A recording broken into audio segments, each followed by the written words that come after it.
570. La naissance de Muhammad sallallahu alayhi wa sallam dans une Mecque en crise. Nous sommes vers l'an 570 après Jésus-Christ. La péninsule arabique n'est ni une entrée unifiée, ni une périphérie insignifiante. Elle se trouve à la croisée des mondes, entre l'Empire byzantin chrétien à l'ouest, l'Empire sassanide perse à l'est et les grandes routes commerciales reliant le Yémen, l'Afrique orientale et la Méditerranée. Au cœur de cette région aride se trouve la Mecque, ville caravanière dominée par la tribu des Quraysh. C'est ici que naît Muhammad ibn Abd Allah, sallallahu alayhi wa sallam, issu du clan des Banu Hashim. Selon la tradition islamique, cette naissance marque le début d'un bouleversement religieux et civilisationnel mondial. Mais historiquement, que savons-nous vraiment du contexte de sa naissance ? Pourquoi cet événement survient-il dans une Mecque traversée par des tensions politiques, économiques et spirituelles ? À la fin de cette vidéo, vous comprendrez pourquoi l'Arabie du VIe siècle est en mutation, quelle était la position stratégique de la Mecque, qui étaient les Banu Hashim, pourquoi la naissance de Muhammad sallallahu alayhi wa sallam intervient dans un moment charnière. Contexte géopolitique. Au VIe siècle, l'Arabie n'est pas un État centralisé. Elle est structurée autour de tribus autonomes. La loyauté tribale prime sur toute autre forme d'appartenance. Deux grandes puissances dominent les régions périphériques, l'Empire byzantin chrétien à l'ouest, l'Empire sassanide perse à l'est.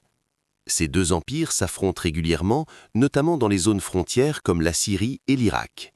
L'Arabie centrale, elle, reste en dehors de leur contrôle direct, mais subit leur influence économique et culturelle. Les historiens, notamment Montgomery Watt, soulignent que cette position périphérique donne à l'Arabie une forme d'indépendance, mais aussi une instabilité chronique. Dans ce contexte mouvant, la Mecque occupe une place particulière. La Mecque, carrefour stratégique. La Mecque n'est pas une capitale impériale, c'est une ville commerçante. Les Quraysh organisent des caravanes saisonnières vers la Syrie au nord et vers le Yémen au sud. Le commerce d'encens, de cuir, de textiles et d'épices constitue la base de leur prospérité. Mais la Mecque est aussi un centre religieux. Au centre de la ville se trouve la Kaaba, sanctuaire ancien contenant plusieurs idoles tribales. Selon la tradition islamique, la Kaaba aurait été construite par Abraham, Ibrahim et son fils Ismaël, mais au VIe siècle, elle est un centre polythéiste.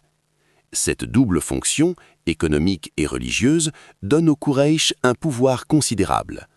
Mais derrière cette prospérité apparente, des fragilités existent. Une société inégalitaire. La société mecquoise est profondément hiérarchisée.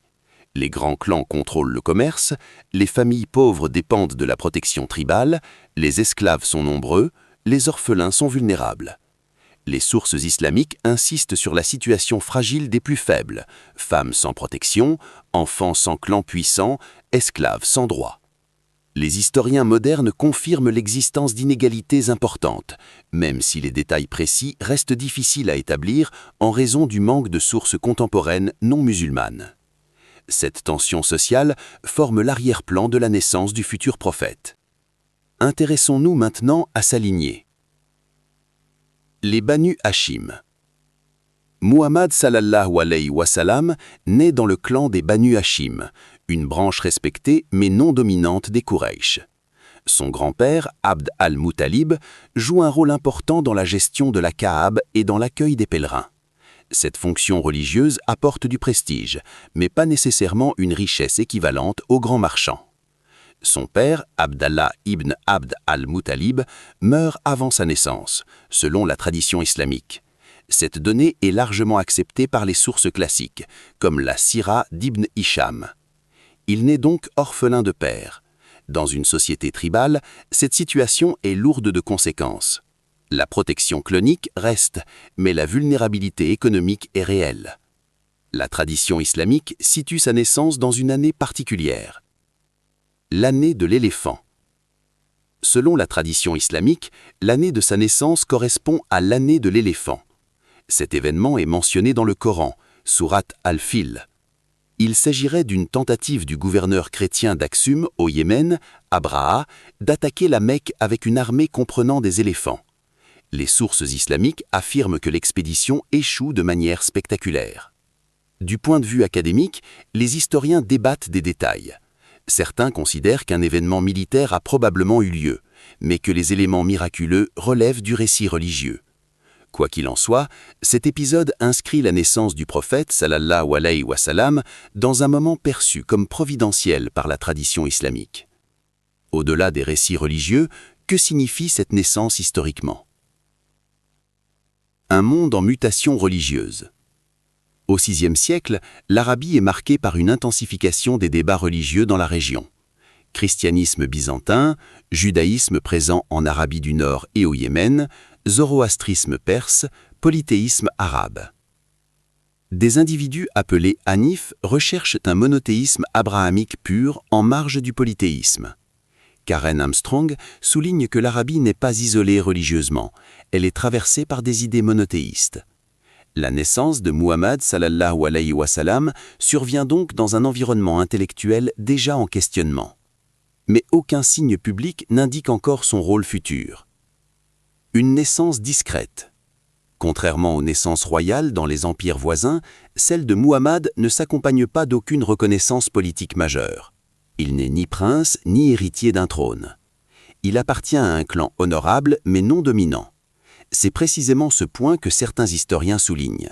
Sa position intermédiaire lui permettra plus tard de parler en nom de différentes couches sociales. Pour comprendre l'importance de ce moment, il faut regarder plus loin. Perspectives islamiques.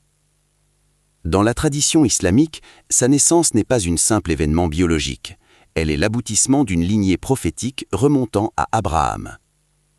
Les sources classiques insistent sur la pureté de sa généalogie, la protection divine dans son enfance, le caractère exceptionnel de sa mission future.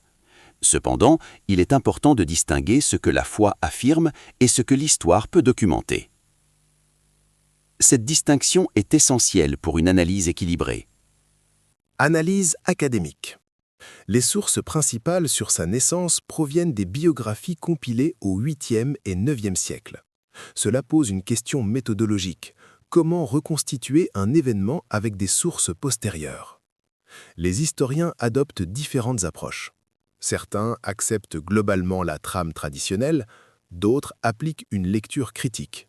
D'autres encore croisent les sources islamiques avec les données archéologiques et géopolitiques.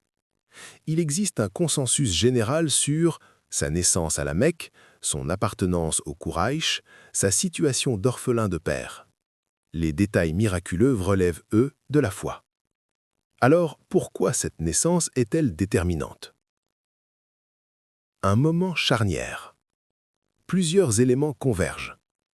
Une société inégalitaire en tension, un carrefour commercial stratégique, un monde religieux en débat, une absence d'autorité politique centrale, une tribu puissante mais fragmentée. Historiquement, ce type de contexte favorise l'émergence de réformes religieuses et sociales.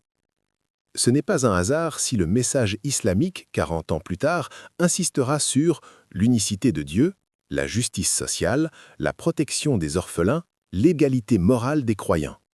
Ces thèmes répondent directement aux failles de la société mécoise. Ainsi, la naissance de 570 n'est pas isolée de son environnement. Conclusion. En résumé. 1. Muhammad sallallahu alayhi wa sallam naît vers 570 à la Mecque. 2. L'Arabie est divisée en tribus autonomes. 3. La Mecque est un centre commercial et religieux majeur. 4. Les Quraïch dominent la ville. 5. Les Banu Hachim sont respectés mais non hégémoniques. 6. Il naît orphelin de père. 7. La tradition relie sa naissance à l'année de l'éléphant. 8. Le VIe siècle est marqué par des tensions religieuses. 9. La société mécoise est inégalitaire. 10. Le contexte favorise l'émergence d'un message réformateur. La naissance de Muhammad sallallahu alayhi wa sallam ne provoque aucun bouleversement immédiat.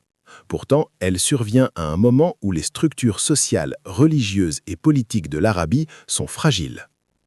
40 ans plus tard, ce même homme proclamera un message qui transformera non seulement la Mecque, mais l'Afrique du Nord, le Moyen-Orient et une grande partie du monde.